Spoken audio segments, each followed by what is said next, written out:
Hello，大家好，我是戴维。我也是个淡人，清淡的广东人。我们家有一位很封建的传统女性，她受教育的程度不高啊，人也非常的迂腐。她就是我6岁的女儿。她有一个过家家套装啊，就包括什么锅碗瓢盆、洗菜盆、烘箱，一应俱全，就是一个塑料开放式厨房。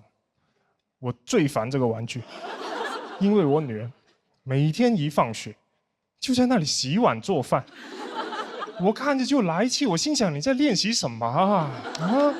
没掌握四舍五入，先学会3从4德。经常捧着一堆塑料食材，就过来问我要吃啥，还吭哧吭哧做半天。我假装吃掉，他又屁颠屁颠去洗碗。我一想到他以后这样伺候他那个死鬼老公，就很崩溃。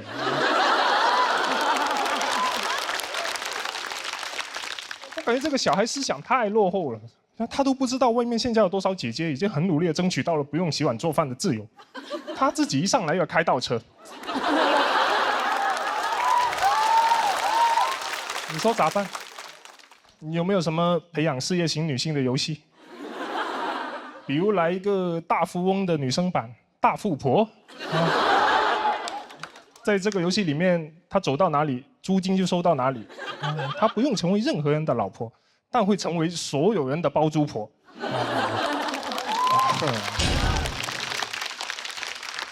想想就开心。但可惜没有大富婆，最后只好给她买了个塑料洗碗机。少做一点是一点吧。就我发现他思想传统以后，我开始留意到更多的蛛丝马迹。他现在最好的一个朋友是他班上的一个男同学，小男孩叫天天。女儿有一天跟我说，想跟天天结婚。我问为啥，他说因为天天是班长。他才6岁，择偶的第一标准，他居然是有编制。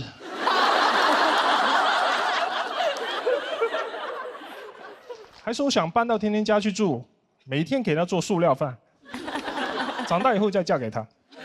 我说当同学还不够，还要当童养媳。他不管，非要去天天家玩。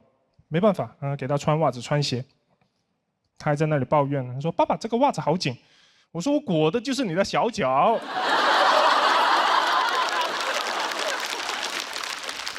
我是觉得整个环境和文化里面会有很多刻板的观念会影响到他。我女儿她从3岁开始就坚定地认为，只有女生才可以穿粉色，男生才可以穿蓝色。我只要穿粉色衣服，她就会嘲笑我：爸爸，你是女孩子吗？我说我不是女孩子，我只是闷骚。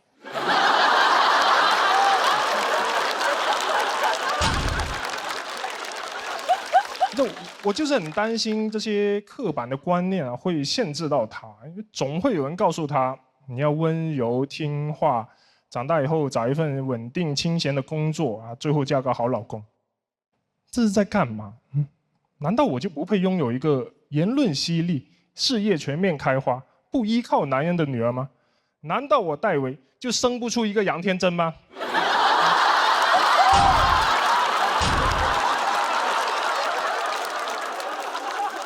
这里面我最讨厌的就是教小孩子听话。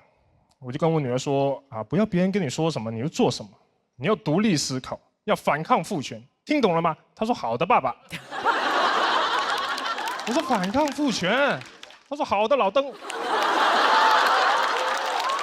看我干嘛？我是真的很希望我女儿可以受到更多优秀女性的熏陶，我甚至都想怎么去改装一下她的房间。墙上贴张伟丽的海报，空调换成格力的，书桌上面永远摆一瓶老干妈。我还给她看《冰雪奇缘》呢，就艾莎是迪士尼里面第一个没有嫁给王子的女主嘛，她很喜欢但是没看懂，只看上了艾莎的裙子，说要穿给天天看，气死我了。但至少他开始穿蓝色，就是得一点一点给他观念掰过来。我下一个入手就是他最爱的过家家，他之前这么爱玩，就是因为我一直给她正反馈，每一次都夸她啊，好好吃，宝宝好棒，一点都不符合现实。我应该给她一点现实主义的反馈。下次她刚把饭端上来，我一巴掌给她拍掉，怎么又是这几个菜？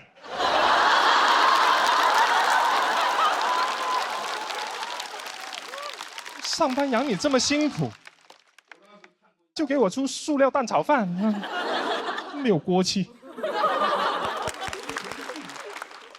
做的全是聚乙烯，一点都不偶乙烯。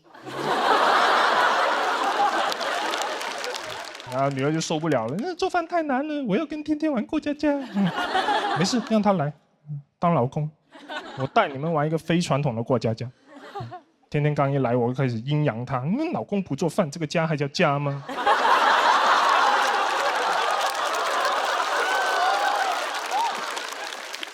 然后我再告诉她，你进了我家的门，就是我家的人，以后你就跟我们家姓戴，好好表现啊，做饭不要切到手。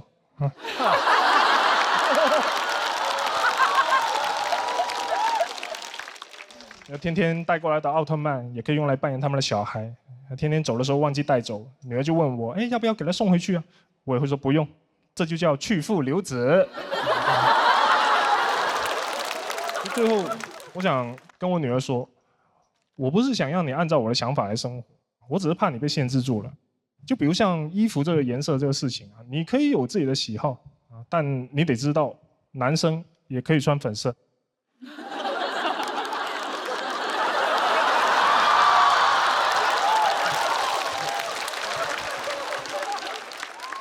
而你，我的女儿，当然也可以穿蓝色。谢谢大家，我是戴维。谢谢戴维的表演。投票倒计时，最后3秒钟，请锁票。再次谢谢戴维，谢谢。我觉得我们这个比赛把人逼的呀，连戴维这种老实人都开始服装上自高啃了。我真不会想占您便宜。不会，蛮好的，蛮好的。你真想占他便宜，我看出来了。戴维去年有讲一个，就是女儿不要相信童话故事的那个。第一个，我能感觉到你真的是个非常有爱的爸爸，好像所有跟女儿有关的话题，你都会讲得特别的投入，并且有感染力。然后第二个，我觉得你说的那个非限制性的对小孩的教育，其实不管是男生还是女生，都是很重要的事情。对。也不能说，哎，男孩子一定要坚强，或者女孩子一定要乖巧。其实我觉得都打破这些东西，因为每一个人都是各种各样的面貌的，可以这样，可以那样，才是对人本身的尊重。对啊，我意思就都可以，只要他自己喜欢就可以了啊。对，所以我很喜欢你这个篇讲的主题。谢谢天天老师。我刚一边在听，我小时候也好喜欢玩那个过家家，就是煮饭的。然后我在想，长大如果会煮，其实也不一定是煮给另一半吃，煮给自己吃。其实就是我看到他玩，然后有一点神经质，会想得比较偏极端，我抓住那个情绪，把它写成这样一篇。但以后要是当主厨什么的，那当然都很好，只要是他自己喜欢，就不要是被别人说啊你要去做这事。好棒的爸爸。其实我觉得我们每个女孩都需要有像爸爸一样来鼓励你，就是你可以做你自己，你不一定要长成世界要你变成的那个模样。谢谢。但是我小时候确实最喜欢玩大富翁。哦，真的有用。真的有用，我真的很爱赚钱。儿童 MBA 是吧？那天真老师，你应该设计一个游戏给小孩子玩。你放过孩子们吗？我特喜欢这个作品，尤其我觉得这个角度跟刚才那陈述那差不多。螺丝壳里做道场，就是一个小小的地方，但是他该讲的东西他都转着圈的把它讲完了，所以我觉得特别好。他整个这个作品里面很多值得拍案叫绝的地方。是的。但是他唯一他说我比较骚，那个时候你拍了旁边那个老登。是，已经出现老登端倪了，我已经。没有，我只是特别为他感到高兴。因为我觉得今天他的这个表现是他2季以来最好的一次现场表演。然后当他尤其就是我要知道他后边要脱呀，我非得留在他脱的时候才给他摁的，知道吧？我觉得你这衣服一脱，反而是把你的枷锁脱掉了啊！你今天开始是正式享受这个舞台了。拼了，今天对，挺好。你女儿现在多大了？ 6岁多7岁。她会看吗？看了，我去年甜豆姑娘给他看了，他完全没反应。还要讲给天天听吗？对他其实他喜欢天天还有一个理由，他说天天很搞笑。我觉得这对于一个脱口秀的爹真是沉重的打击，你知道？就是你爹在干嘛？真的是，对不对？既否定我的那个，又否定我的这个。我相信6岁的小朋友、7岁的小朋友，可能真的还没有办法完全理解爸爸到底在讲什么，这些叔叔阿姨到底还在笑什么。但是天天比他爸逗，他是能感觉到的，是吧？笑点很主观嘛。是，但总有一天会看懂的。那这咱们今天就没有白进行这场演出，为你开心。谢谢。也拿到了气氛组的满票，那也请你暂时先回到备战区休息，我们也是暂时不公布票数。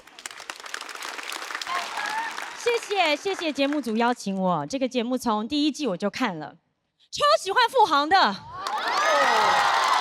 他给了我很多的自信。去年猴哥火了，今年换猴姐了，谢谢。今年呢，我参加了《乘风破浪的姐姐》，大家都说我情商高，爱客套，可是我真的没有。我今天来到这里是非常非常的真诚，因为我很喜欢这个节目，很喜欢这些选手，也非常喜欢周星驰先生。以上3句有2句是客套的，你们猜是哪2句？今年在《乘风破浪的姐姐》。我们在户外录制嘛，所以我们都会到，比如说各个地方海滩呐、高山呐。我曾经在昆仑山上唱歌，海拔好高哦，高到比我的情商都高。然后我跟这个罗雨彤姐姐还有一个舞台，我们就在昆仑山的山顶上开车，很潇洒，对不对？大家还管我叫昆仑山车神。但是为了画面好看，让我要保持匀速20迈，20迈哎，那个陡坡溜车都不止20迈。但导演跟我讲，他想要拍出一种末路狂花的感觉。我想说什么狂花开20迈啊？感觉这种狂花就是在末路上会等红绿灯，这也太礼貌了吧？不愧是我侯佩岑。参加这些节目真的给我收获很多，尤其是姐姐们给了我很多的温暖，我们互相托举，也有很多的力量。像我的好姐妹管乐，她不仅托举了我，她也在拉票的环节把我抡了起来。女性的确是非常有力量，特别是上肢力量。像我长这么大，我也是第一次在宿舍里面过集体的生活。那宿舍的生活非常开心，跟姐妹们一聊就会聊到很晚。为了不耽误第2天的这个排练，我们都有给自己约法3章：1、12点以后不要聊天；2、1点之后不要聊天；3、3点了最多聊到4点。你看吧，中年人真的较少。参加节目之前，我其实有很多的顾虑。好在我家里人对我很支持，我的2个孩子也会看我的节目，就学着节目里面的姐姐叫我姐姐。他们还会帮我编舞，在地上翻了2个前滚翻，跳起来说：“妈妈，你能跳这个吗？”我一直很难拒绝别人，但好在孩子不是别人。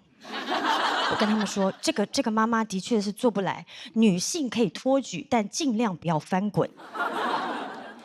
40加的妈妈有再出发的勇气，但是40加的妈妈也有一些腰肌劳损。随着年龄的增长，身体的机能会下降，但是我们不要轻易否定自己的可能性。我录这个节目真的很开心，而且我还获得到一个幽默大师的称号。这个称号我就真的受之有愧了，因为在我的心里，幽默大师的门槛很高的，比如说郭德纲老师、周星驰老师，还有马东先生。这里面有2位是真正的幽默大师，你们猜谁不是？你好，郭麒麟，听说你认在是郭德纲老师，对不对？还凑合啊。可不可以麻烦你把刚刚那件事情告诉他，让他可以安慰一下马东？对，你告诉他，他不是。最后，今天作为气氛组，也请各位选手相信我的礼貌。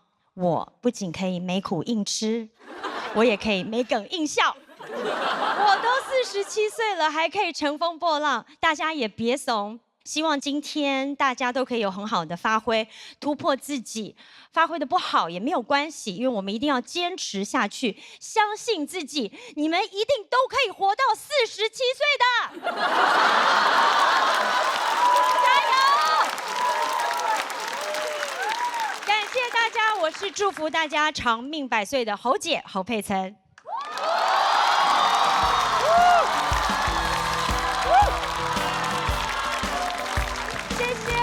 谢谢幽默大师带来的脱口秀表演，谢谢。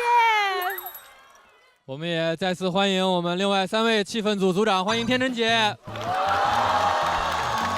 欢迎大林，欢迎马东老师。吨吨吨，快乐正上头！感谢一口春福，茶香倍儿足的统一春福无糖茶独家冠名播出。什么感受啊？好紧张啊！2只手抓着麦克风。确实也想访问您来着，就是讲脱口秀是一种什么感觉？是我一直很梦想做的事情，但其实真的太不容易了，所以我要对大家表达最高的崇敬。小鹿，我好喜欢你，我跟你表白一下。啊，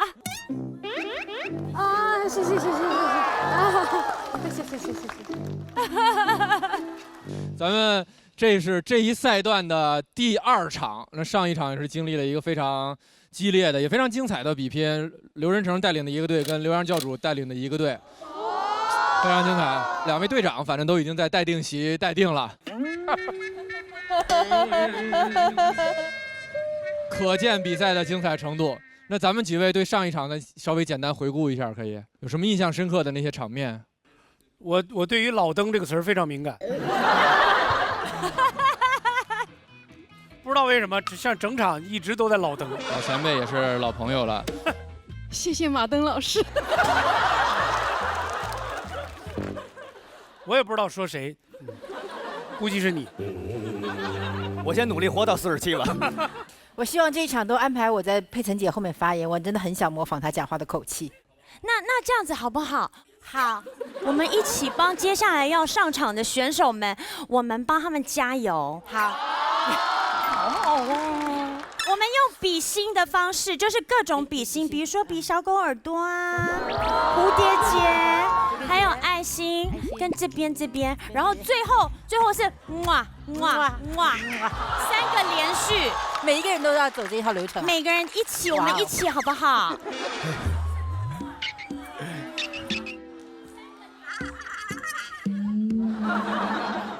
这儿的观众，你准备塑料袋啊，万一吐出来。小猫来，小猫。马东老师。小猫。对，小猫，然后小狗。哇哦。那个富航、小鹿还有庞博，你们不要忘记要一起哦。我幸亏咱不在那儿，幸亏咱不在。会给你们一个节奏，就是噔噔噔噔噔噔噔。有，好忙啊！噔噔噔噔噔噔噔，然后最后是哇这样 ，OK？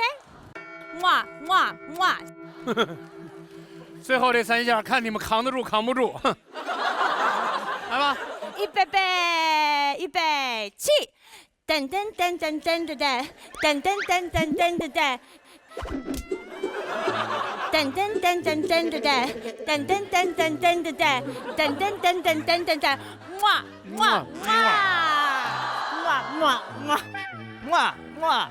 哎呀，好忙！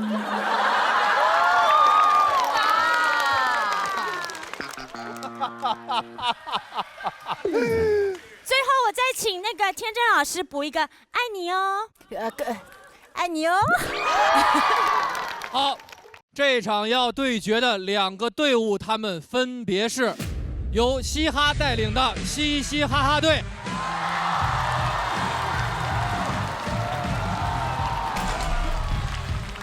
和黑灯带领的制高点队，掌声有请各位。很棒啊！有你们非常熟悉的面孔，也有今年第一次来到喜剧之王单口季舞台上的新朋友。两支队伍也各自给自己准备了一个口号，是不是？谁先来？来吧，嘻嘻哈哈，呵呵呵，还不狠吗？都。那我们来喽，制高点，把你们打回地平线。好狠！好，我们请各位演员先到演员区就座，请就座。加油，加油！这场也很有意思啊，咱们外形最像 rapper 的朋友终于遇到了名字里有嘻哈的人。我们另外4支小队这场不参与比赛的朋友也会在第2现场在观战间跟我们一起看这场比赛。同时也有大家的很熟悉的老朋友，欢迎国仔，欢迎杨老师。Hello， 连上了吗？哎，大家好，大家好，俺们会在这个间儿跟大家一起观看比赛，然后为选手们加油。杨老板，这个。大家好，我是国仔的爷爷，是不是？又长辈分了。对，什么头？刚说是还是我父亲呢。我父亲说的特别慈祥，在这个镜头里看像我父亲，像吗？还行，还行，还行。我们今天这场要上场的13位朋友，我们都为他们加加油，好不好？马上要开始的就是今天对决的第1组朋友，我们看看是谁率先出场。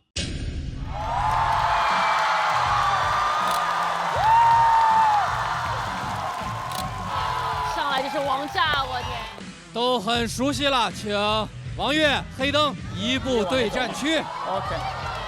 都是去年就在的老朋友了，一位这个喜剧盲僧啊，一位颇具感染力的王悦。哇，王悦对黑灯啊！哇塞，必须支持王悦。那我投一个黑灯。那我觉得王悦，你觉得呢？我觉得也是王悦。你定，一发好，加油加油！所有朋友都知道，开场并不容易，也恳请大家给他最热情的掌声，好不好？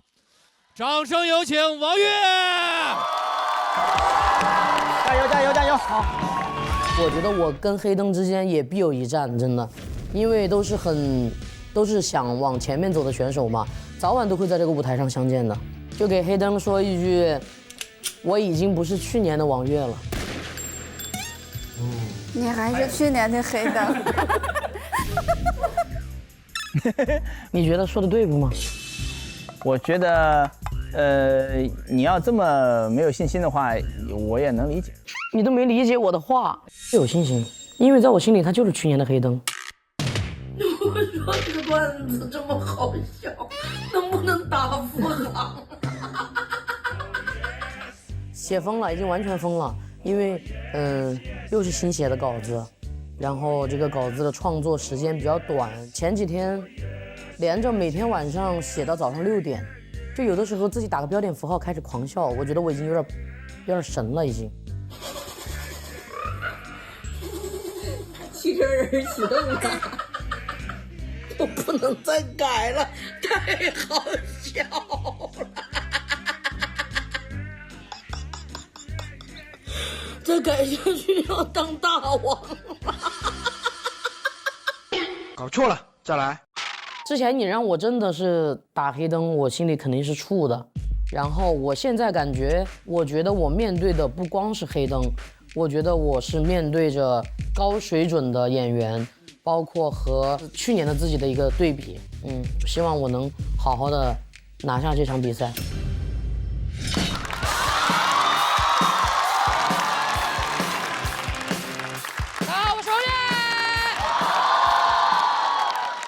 朋友们又见面了，真的哎！我去年上完节目过后啊，一直在全国各地巡演我自己的专场，大家有看了的吗？看了，没有看的不好意思，收官了哈。其实现在就是演的越多啊，我这个越容易暴露自己没有文化，真的，我是一个中专生，很多时候呢多多少少有点自卑啊。去年专场演了有30多个城市，现在专场演完过后，有一个环节大家应该知道是吐钱环节，就是先写上观众的名字，后面写一句祝福。这个环节我在全国各地演的都很顺利，直到我来到了上海。我搞不懂哈，你们上海怎么每个人都有个英文名？我英语真的很差，写都写不来，真的。因为吐钱环节啊，站在那儿，简单的什么 Amy、Lily， 我还可以猜一下。但你要是跟我说 Amy， 哎，我真的迷离，我云里雾里，你知道吧？有一次个观众跟我说，他说我叫索菲亚，当时我的笔尖杵在那个纸上，杵了半天，我写了个 so。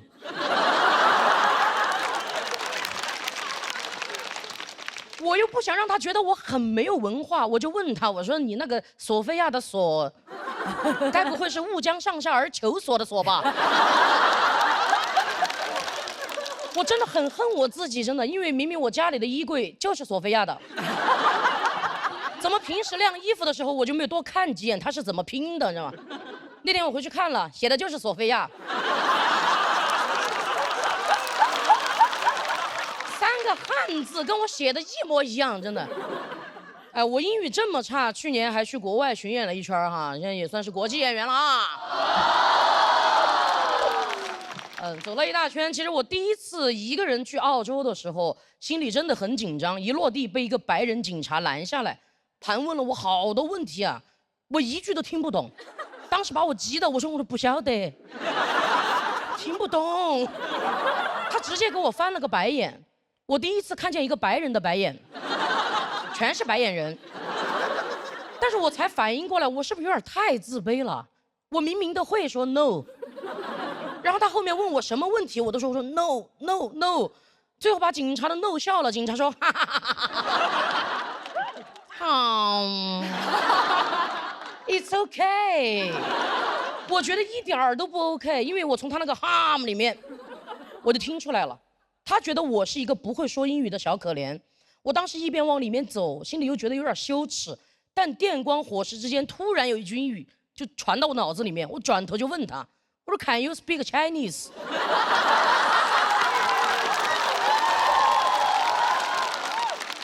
他说 No， 我说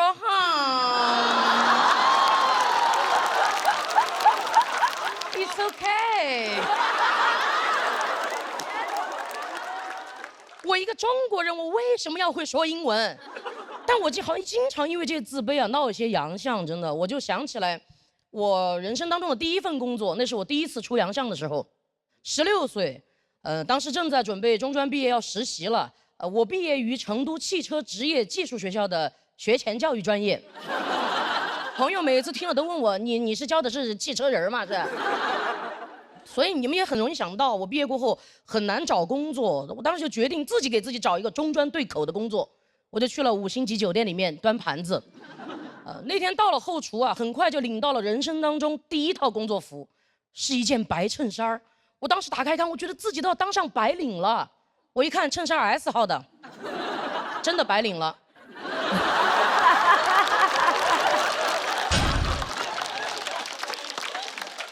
而我根本就不好意思给别人说，就不敢提要求，说你能不能帮我换一件，因为我是一个中专生，我们的校训就是适应社会，适应社会。那个衬衫我穿了10分钟，社会真的很难适应，勒得我根本就出不赢气，你知道吧？那个扣子从上往下扣到一半就扣不上了，我一看这不就是个车标吗？奔驰。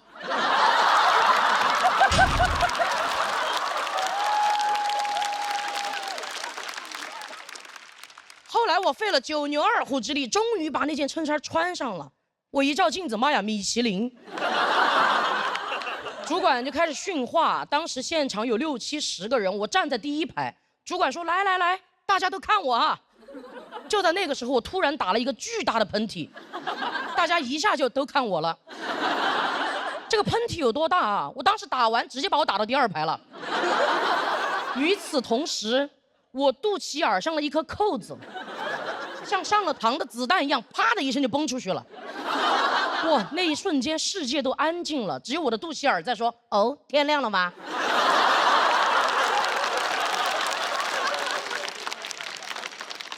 有一瞬间，我真的想过把这个事儿赖给别人，但我发现已经来不及了。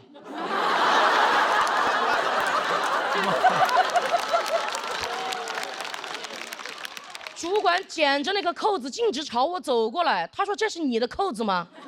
我说：“这是我的肚脐眼的盖子。”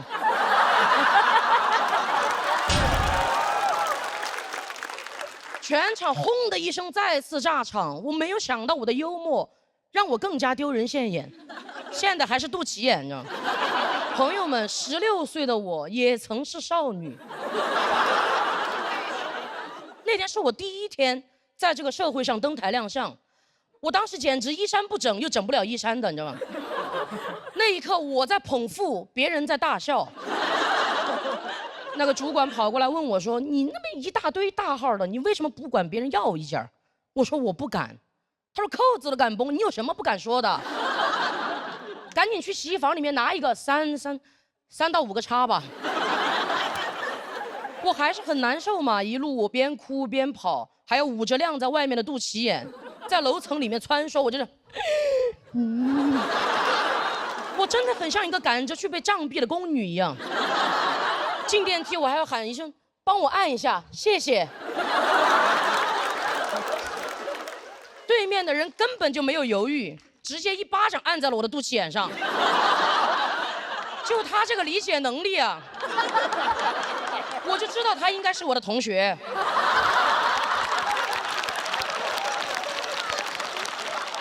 换好衣服过后，我真的没有勇气再回去面对所有的人，我就等到他们散会，我才敢鼓起勇气推开后厨的大门。当时推开过后，那个空间里面只有2样东西，一个单词就能概括 ，excuse me。后来那个导演跟我说这是2个单词，我就说了我英语不好啊。但其实那颗扣子我一直留到现在了。后面呢，我也干了大大小小10几份工作，然后也出过一些不少的洋相。但每一次在敏感、羞耻、尴尬、自卑找不到解法的时候，我都会把这颗扣子拿出来安慰一下自己，给自己说一声好 ，It's okay。谢谢大家，荣誉。谢谢王悦的表演。投票倒计时，3、2、1，请锁票。再次谢谢王悦。王悦每次的表演其实就是1是能量很足，2是非常非常的生动，就一下把大家带到他的那个情境里边，跟他一起去经历这个故事。天真姐，哎，你要在佩岑姐后边说是吧？嗯呐。那我们先问大林，要不？没错，黑子，真的特别好。因为今年王悦的这个，我也不敢说是进步啊，就是跟去年完全判若两人。今年你的表现特别有大将风范，谢谢谢谢。然后刚才我看陆姐跟我乐那点一样，就是你们校训是适应社会，适应社会，真缺德呀！非常好，非常好，非常好。我觉得王悦就特别喜庆啊，就是吧，而且非常压台。啊，就是不适合压轴或者特别压场，反正挺好挺好。哎。第一个出来确实会紧张是吧？对，有点紧张，但还好。其实我上来感觉大家就是很接纳我，就放松很多了。其实，王悦，你觉不觉得好多演员都有那种，就是一场特别好，另外一场就很难接，然后一旦荡到谷底了，突然又会有一个特别好的一个作品，都有这种起伏吗？其实我自己就是这样子的，因为有的时候感觉面对一个话题题材，想讲的东西很多，但是怕自己又处理不好。然后有的时候就是我这篇稿子可能在开放班上试的次数也比较少一点点，就是一场好一场不好。但是我觉得我能表达自己想讲的东西，讲给自己16岁的王悦听，我觉得就已经很好了，真的。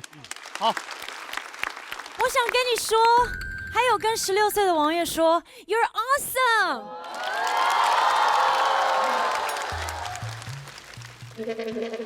翻译一下，你太棒了！哦，我很棒。谢谢 ，You're awesome。学吧，天真姐。王悦，你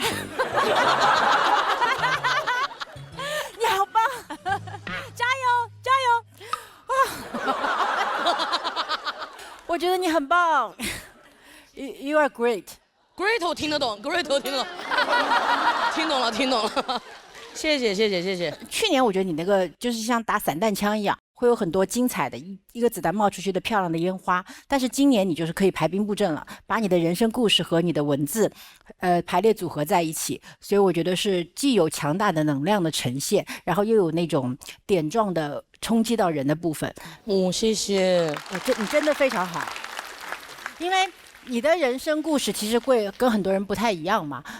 从去年你讲到的那些诈骗呀、什么相亲啊之类的，包括他跟他的长辈共处的一些经历，都留下了非常多深刻的印象。然后今年的从上一篇到这一篇，所以我觉得王悦你的脱口秀是特别的女性成长史，就是一个女孩可能在人生过程中会遇到的很多故事，可能都被你遇到了，然后但是你都用你自己的方式去经历了他们。我在想16岁的你那一天肯定是很尴尬跟不知所措的，但是你留下那颗扣子，那颗扣子就是你面对尴尬的时候重新站出来面对人生的那个勇气，所以也是今天可以让你站上舞台的那颗扣子。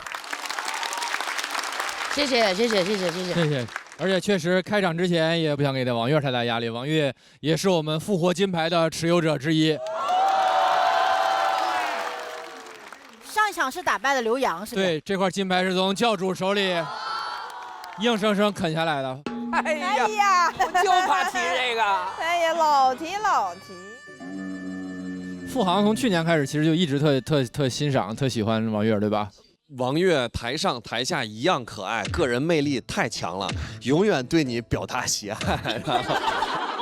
最后嘱咐你一件小事儿啊，以后出国不用担心英语不好了，无论国内外，滴滴都能用中文打车，陪你去往每一种生活，想咋滴就咋滴，滴滴出行这个是真的 OK。好的 ，It's OK 啊。谢谢王悦给我们带来这么精彩的开场表演，也是获得了气氛组的满票，谢谢你。先不公布票数，对决之后统一揭晓，请你先返回对战区等待。我希望大家能从我的故事里面走出来，然后进入黑灯的世界，好吧？谢谢大家。闭眼，全体闭眼，来，这组闭眼。谢谢你。那下一位演员也不用过多介绍了，掌声有请黑灯。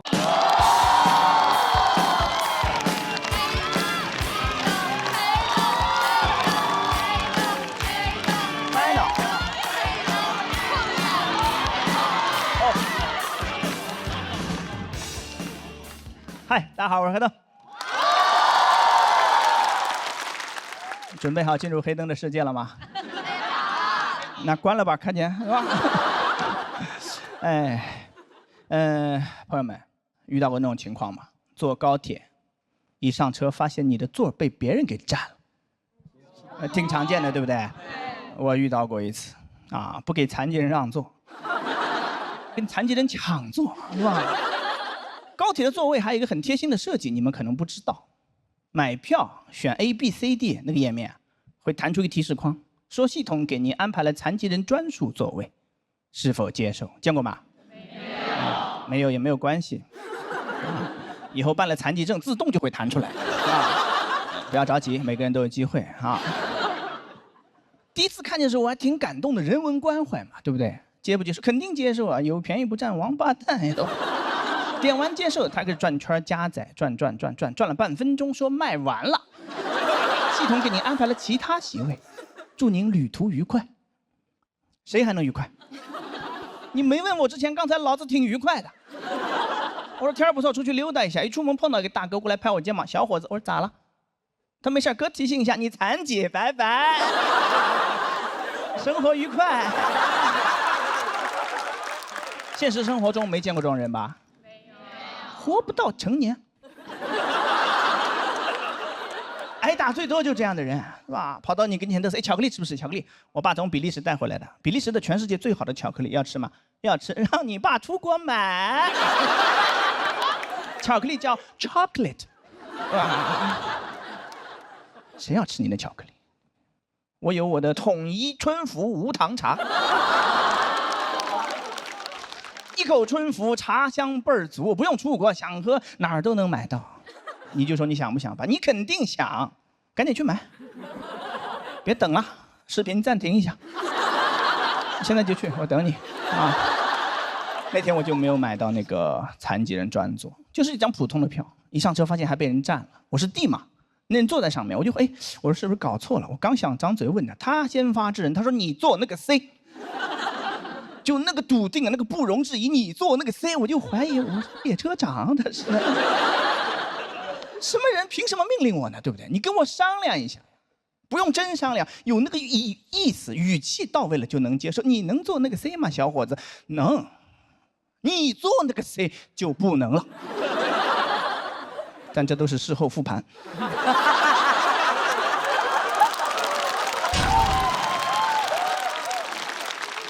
就电光火石那一瞬间，脑子根本转不过来，哇，被那个鸡眼震慑住了。你做那个 C， 我说好。一坐下就反应过来说啊，凭什么听他的呢？对不对？气了一天，吵架没发挥好就很生气。到晚上约朋友吃饭，到吃饭反应过来了，我说我可以蒙他呀，我说 D 是残疾人专座呀 ，disabled。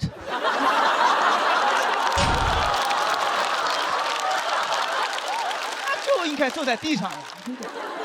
哦，下次再遇到这种，我就跟他 battle， 我说你自己滚到 C 上面去，我就要做我的 D。D 是残疾人缩写，上过初中的人都了解。难不成你是个玩说唱的老铁？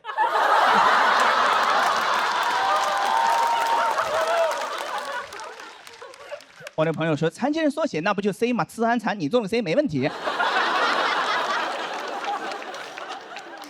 次安残脑子又没转过来，是吧？我说照你这逻辑，我做 B 也可以啊 ，blind 坐在 B 上面也非常合适。他说让你做 A 也能做，我说 A 怎么也能做？他说大家看你第一反应就是哎，残疾人来坐。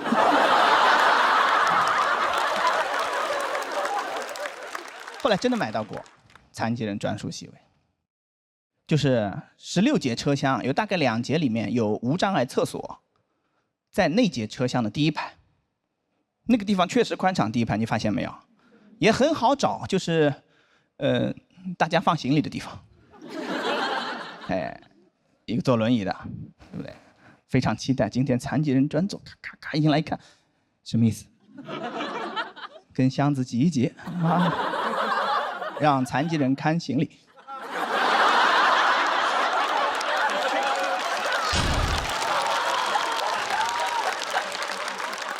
不怕他偷啊，确实是吧？他偷了他拿不走。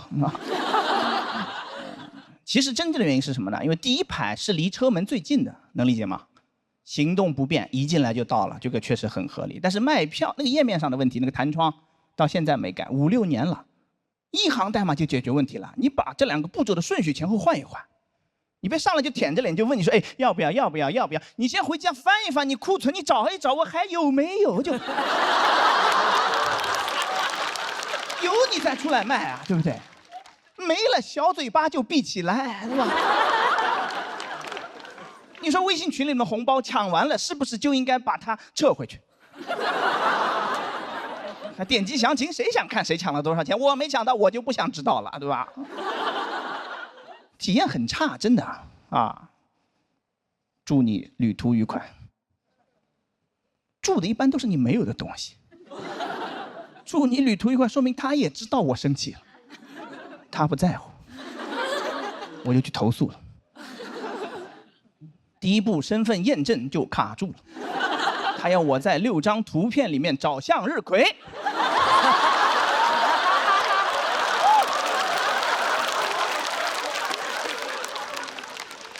没有办法了，是吧？事儿很小，但是，确实体验很差。我确实没什么办法，我就讲个段子，就当笑话这么一讲，你们就听，对不对？但是产品经理，你不要就当个笑话听啊，你走走心好不好？你当个事儿办，对，能不能改？能，肯定能改。你现在就去改，别看了，视频暂停一会儿。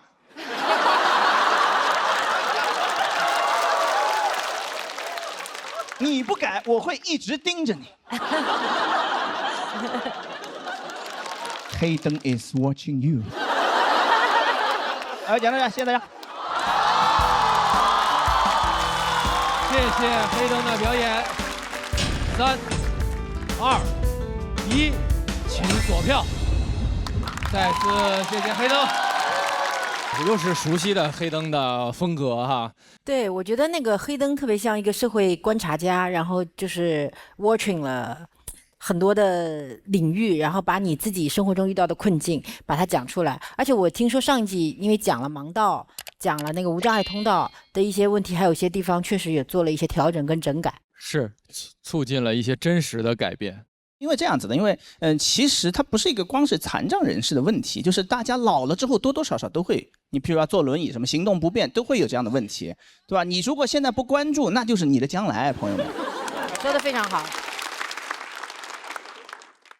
所以我觉得特别需要就是有这些体验的朋友们，有这些观察视角的朋友们，找机会说出来，就大家互相提个醒，提个醒被注意到，可能就被解决了。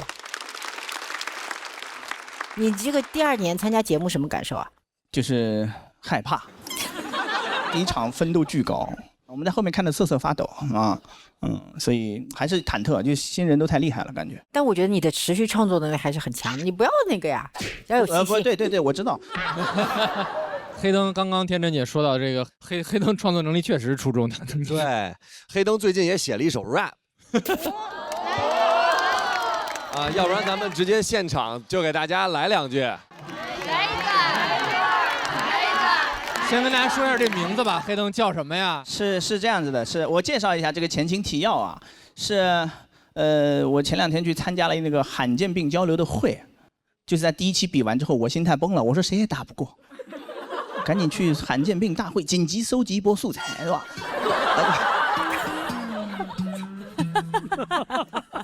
然后就问他们，然后他们就有好几个坐轮椅的朋友跟我讲了那种受到了一些限制，本来是 OK 的，突然来了一个，我听了就很生气嘛。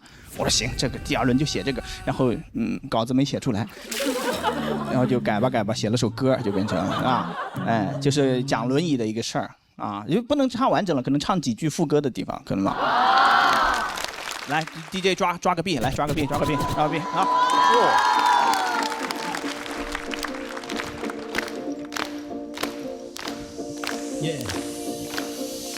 我是轮椅骑士，来消灭你的歧视。你也没有歧视，只是习惯性的无视。虽然看不见，但我很难视而不见。此时此刻，黑灯照出你的冷漠嘴脸。我是轮椅骑士，来消灭你的歧视。你也没有歧视，只是习惯性的无视。虽然看不见，但我很难视而不见。朝着你的伪善面具射出一支毒箭。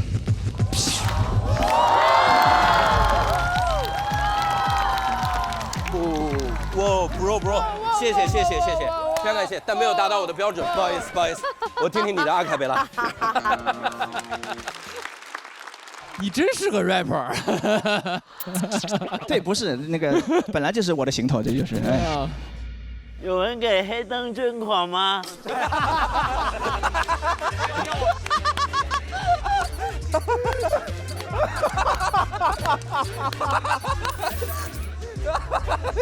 捐10万，捐10万。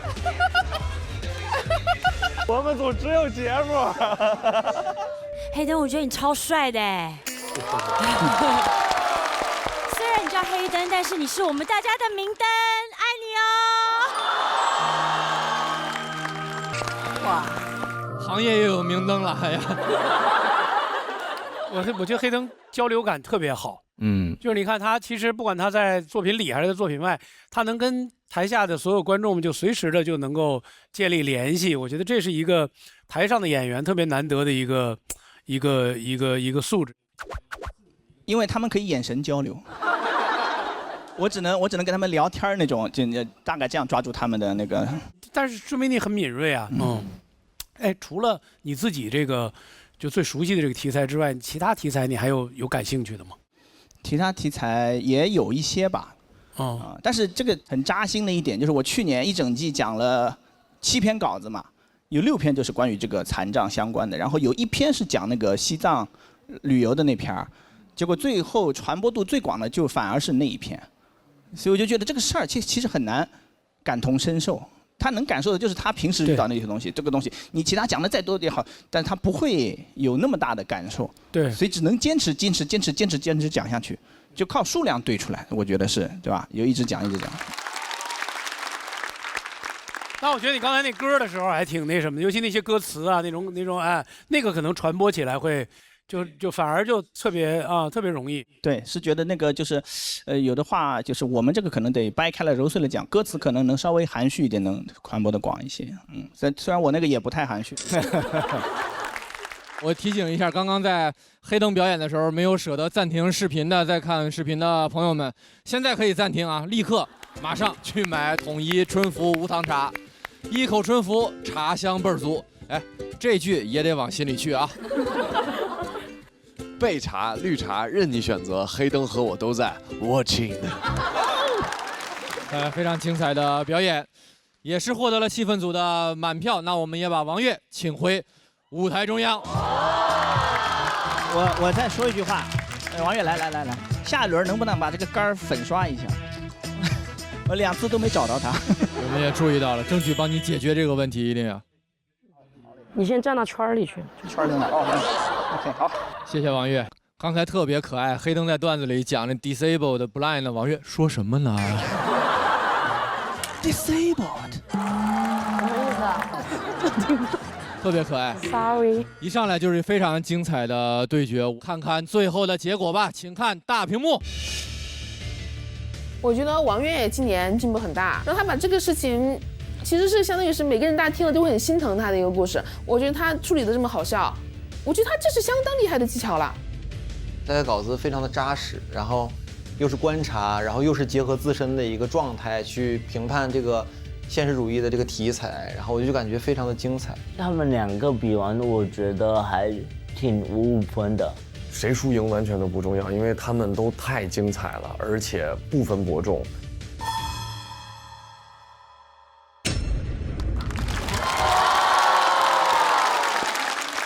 首先恭喜黑灯181票成功晋级，请你前往晋级区。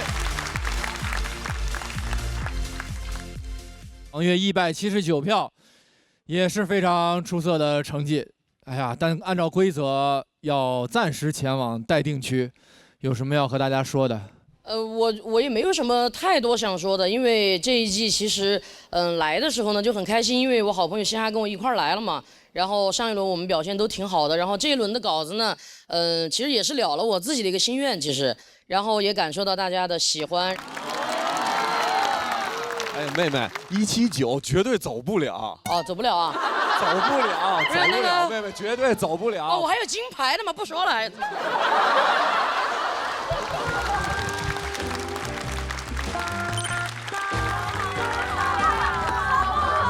谢谢。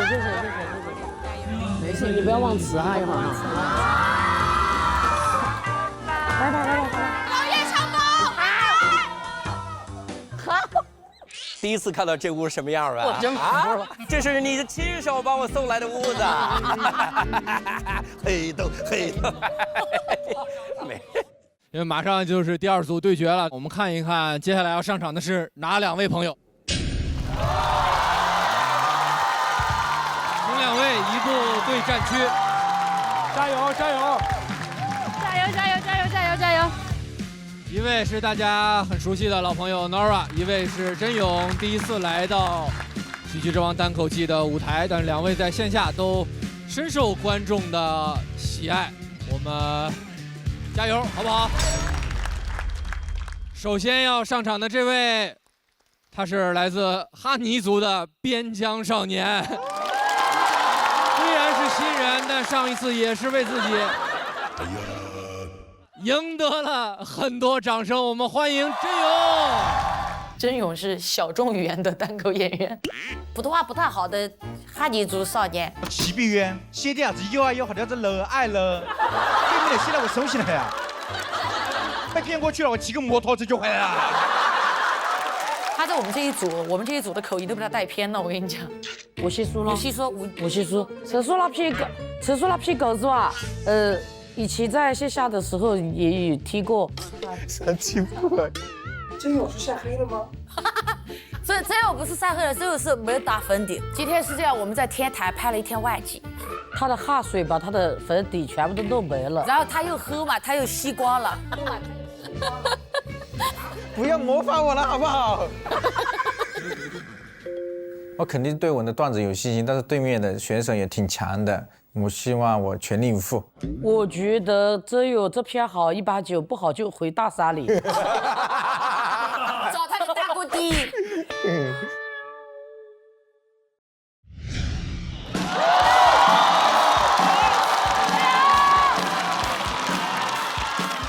好，大家好，我是哲友。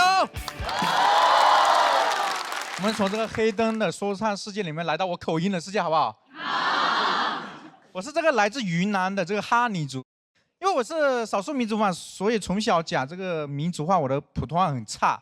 但是大家敢相信吗？就我这口音，我大一的时候居然敢去参加我们学校的演讲比赛。我当时去到后台，前面的演员讲得太好了，普通话太标准了。我当时在后台上想了呀，我今天唯一能赢的一种方式是，让评委把我认成外国留学生。所以我上台之后疯狂学那些留学生说话，我甚至为了拿高分，我学他们喊我爱中国。而且我这个哈尼族是生活在一个去年非常火的一个山区，叫哀牢山区，大家刷到过吗？对，网上说哀牢山很神秘、很恐怖，之后火了，很多人就发消息来问我说：“真友能不能带我进山？进山是不是不要钱？”我说：“是的，我们那里进山是不要钱，但是救援要钱。我们那里的 GDP 现在就靠救援队拉动啊。”所以因为是山区，所以我这个普通话很差的，还有一个原因是小时候老师的资源非常落后。我普通话那么好，要感谢我的小学语文老师。他身兼多职，他同时是我的数学老师，我的副校长，也是我的大姑爹。大姑爹就大姑父的意思。他没上过什么学，就来教我们了。就你们遇到过一种情况吗？就是老师跟同学一起解题，同时解不开。这道题被侯佩岑老师解开了。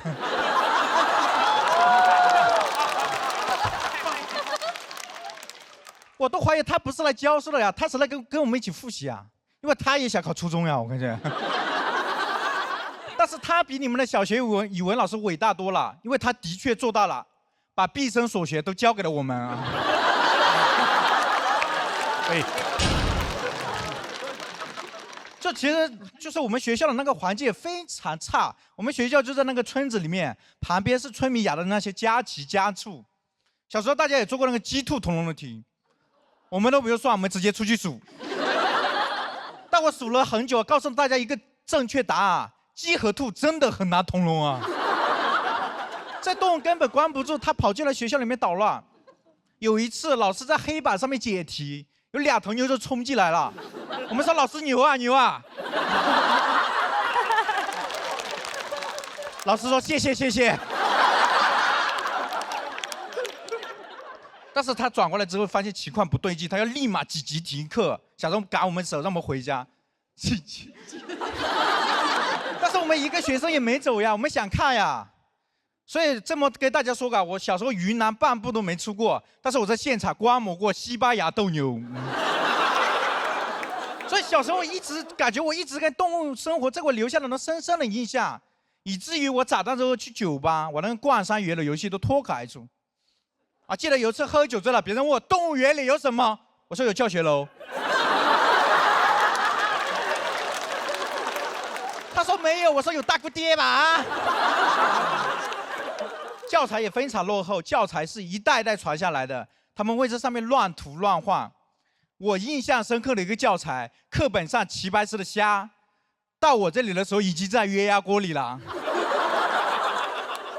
他们还把课本上所有人物的这个眼睛涂掉，就抠掉，就是人家齐白石画虾，他们把齐白石画虾。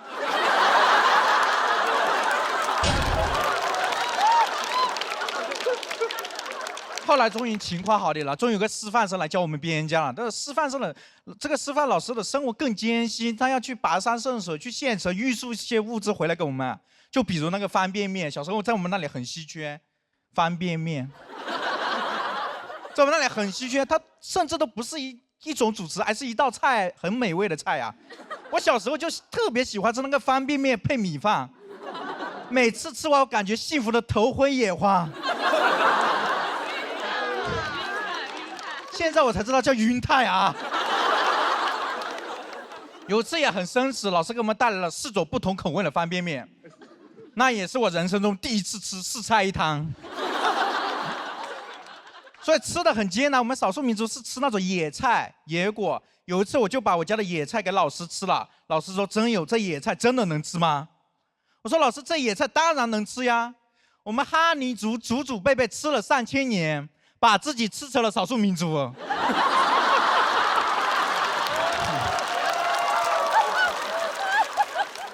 但是我们现在边疆条件好起来了啊，赶上了时潮，还喝上了新上市的统一春福备茶，采用3活工艺啊。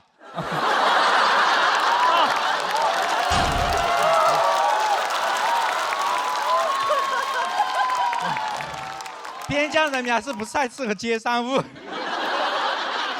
好好做喜剧吧。但是对于当时的老师还有个特别难的点是洗澡，我们都是在河边洗，但是他不好意思跟我们洗，他就要跑去深山里面洗。每次他跋山涉水去，跋山涉水回来，相当于白洗啊。但每次他往深山洗的时候，我们很担心他呀，担心他不熟悉路危险，更担心他太熟悉路了，就走出去了，再也不回来了啊。所以很多人不理解，这么条件艰苦下，有的老师坚持了半个学期，有的老师坚持了1个学期就走了，这个老师坚持了3、4年。后来我们才知道，他跟学校签了5年的劳动合同。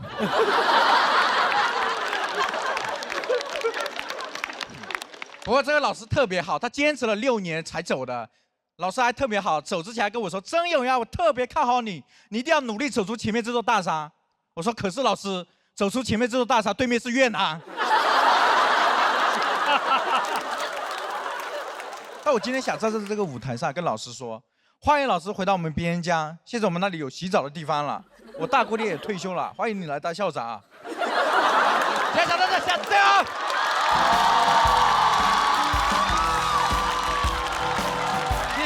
谢谢真勇的表演，喜欢刚刚真勇表演的朋友，千万不要忘记为他投票。3、2、1，请锁票。蛮紧张的哈，很紧张，很紧张。边疆人没见过什么世面啊，但是效果很好。其实他这个声色反而让他的这个喜剧效果上来了，是不是？马老师啧称赞。对，我特别喜欢，因为就是。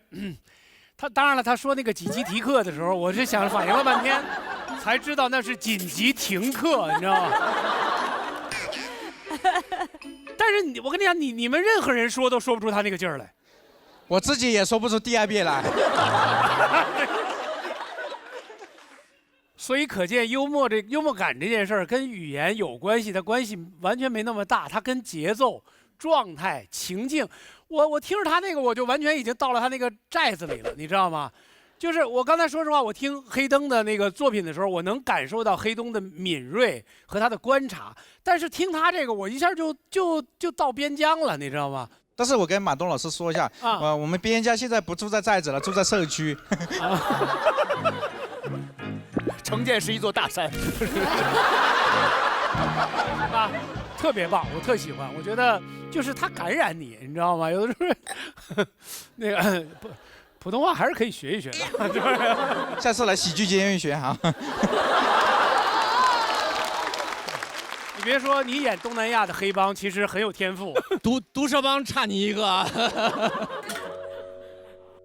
我其实跟马老师的感觉一样，我也好想跟你回到你的家乡。虽然我已经不想要在户外去露营了，但真的觉得很佩服你，就是一路从边疆穿越了大山，然后走上了这个舞台。所以你在我心目中就是披荆斩棘的弟弟。谢谢。然后我想跟你说的是，真勇，你真勇。谢谢乘风破浪的姐姐。就是他整个在自己那个语境里，他说什么都对，口齿不清也对，发音错误也对，没有商务也对，有商务，你也岔劈了，没读出来。我说应该多找他做商务，就说明你看我们这产品都已经到边疆了，就是说我们卖的广。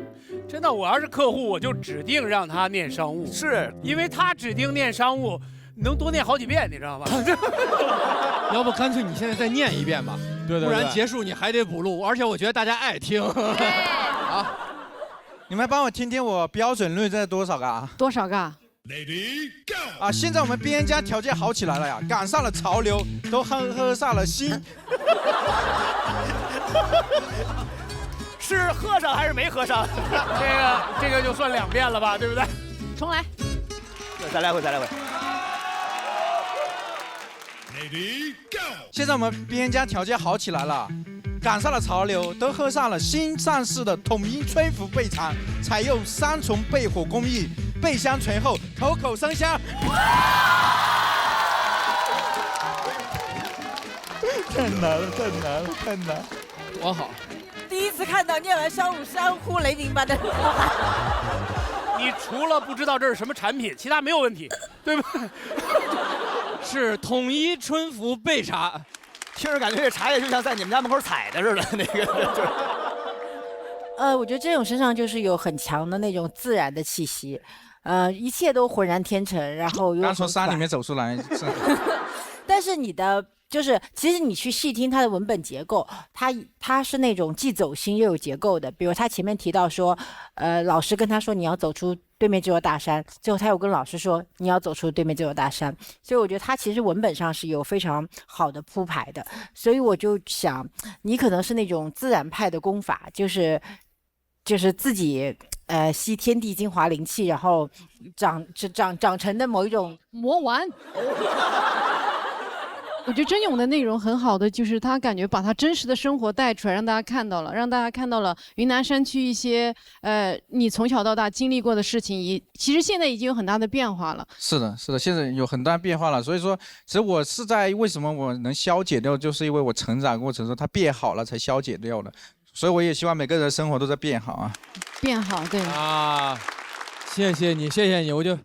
特别希望你身上这个劲儿能一直保持下去，能一直在这个舞台上。回去问你大姑爹好啊，大姑爹，问大姑爹好。也看到拿到了气氛组的满票，那我们先回到对战区休息，谢谢甄勇。接下来要上场的就是甄勇的对手了，我们老朋友俱乐部的主理人，也是多语言的能力者，掌声有请 Nora。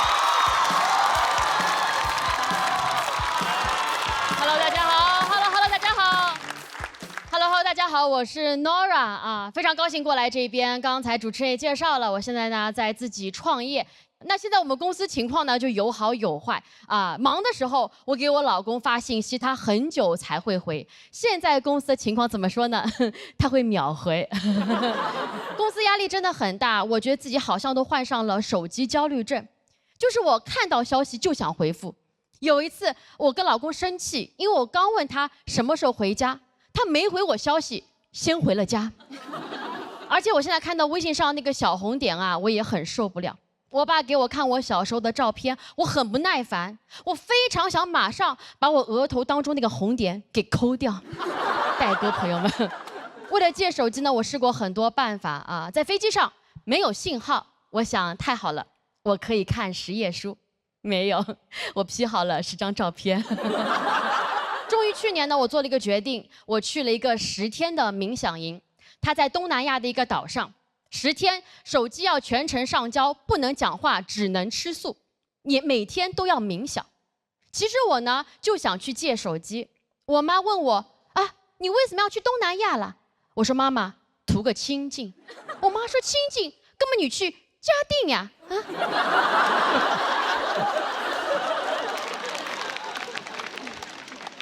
我说妈妈，冥想就要去个大家都不认识的地方。我妈说跟你去王明霞阿姨家呀，啊，王明霞是谁？你看你不认识的呀。好不容易买到机票了，又遇到的新的情况，就是那个飞机啊是早上9点的航班，但是8点呢有台风会登陆浦东机场，别人都退票了，我不退，我硬飞。我想万一呢？万一该飞的时候，机场正好在台风眼里。不就可以飞了？我老公知道我要去机场啊，说了一句预言我未来的话，他说：“老婆，你真勇。”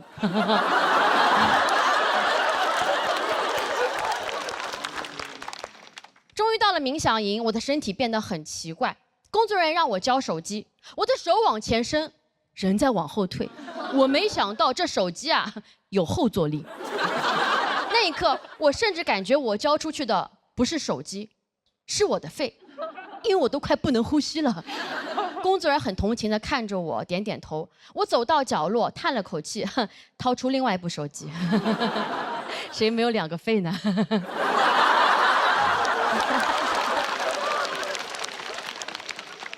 在被警告要被赶出去之后呢，我真的过上了没有手机的生活。不得不说，戒断反应很严重。第1天晚上是这样睡觉的，第2天、第3天，我的室友退出了，他说他的室友有羊癫疯。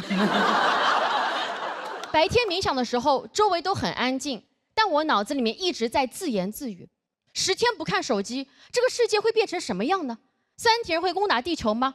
可能会。马斯克和特朗普还是好兄弟吗？可能不会。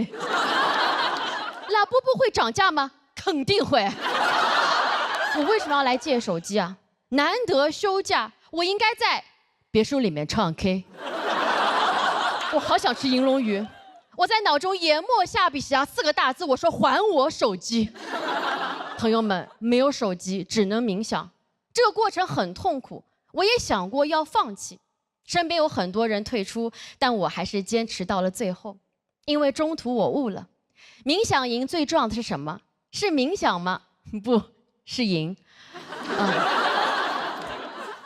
冥想营都结束之后呢，我也没有马上去拿手机啊，我找到了主办方，我说谢谢你们，这10天我放下了手机，放下了焦虑。最后想问一下啊，证书哪里拿？他们说没有证书。我当时就急了，我说没有证书，这怎么证明我放下了呢？我感觉我一下子又拿起来了。我拿起手机，果然看到很多消息，很多朋友呢都很担心我，连发好几条，说怎么了？给你打电话关机，要帮你报警吗？3条之后就没了下文。我感觉我放下了手机，而他把我放在了回忆里。工作群里面呢也很太平。10天没有回消息，居然完全没有耽误。看到这里，我更焦虑了。我马上开始回复所有的群聊，直到682个红点都没有了，我才感觉到这10天从来没有感觉到的平静。那一刻，我发现啊，我可能就是喜欢这种忙碌的感觉。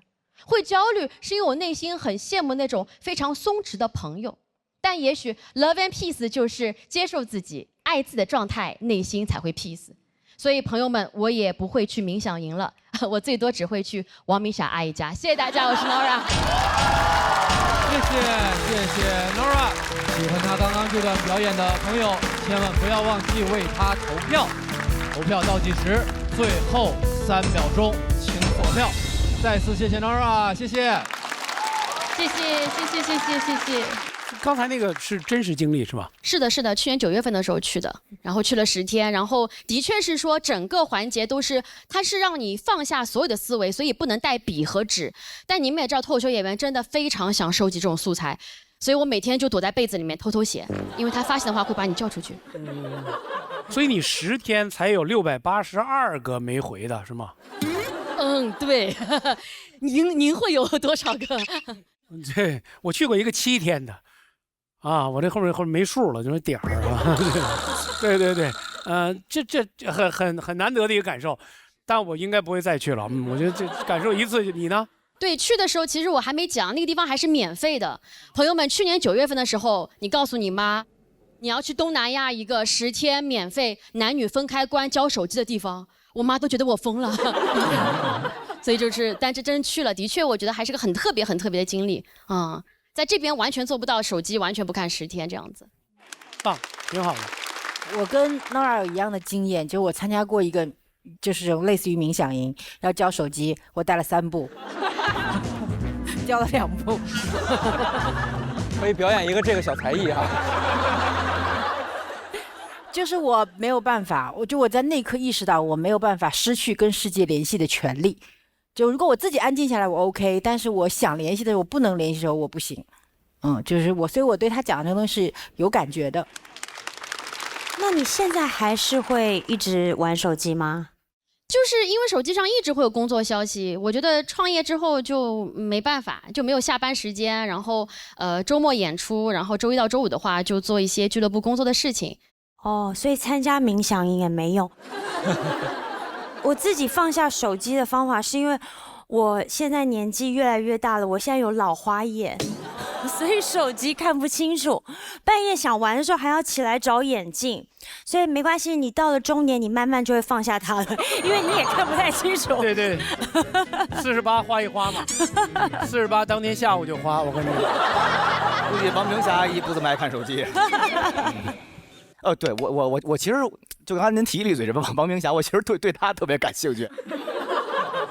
你认识？我不认识啊，我不认识，大姑爹我也不认识。我很喜欢这故事当中突然出现的第3个人，他是特别喜欢这种特别葛的那种。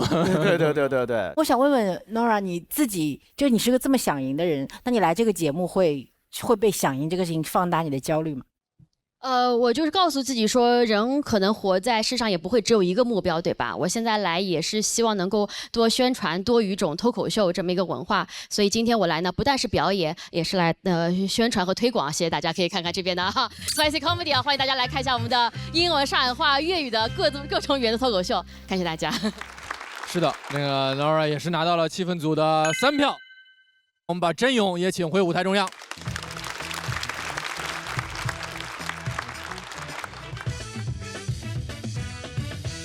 这组对决结果到底如何？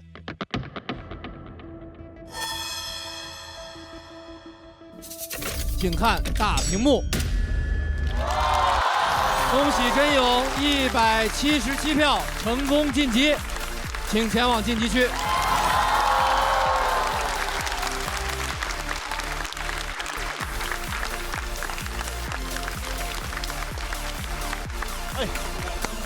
可以。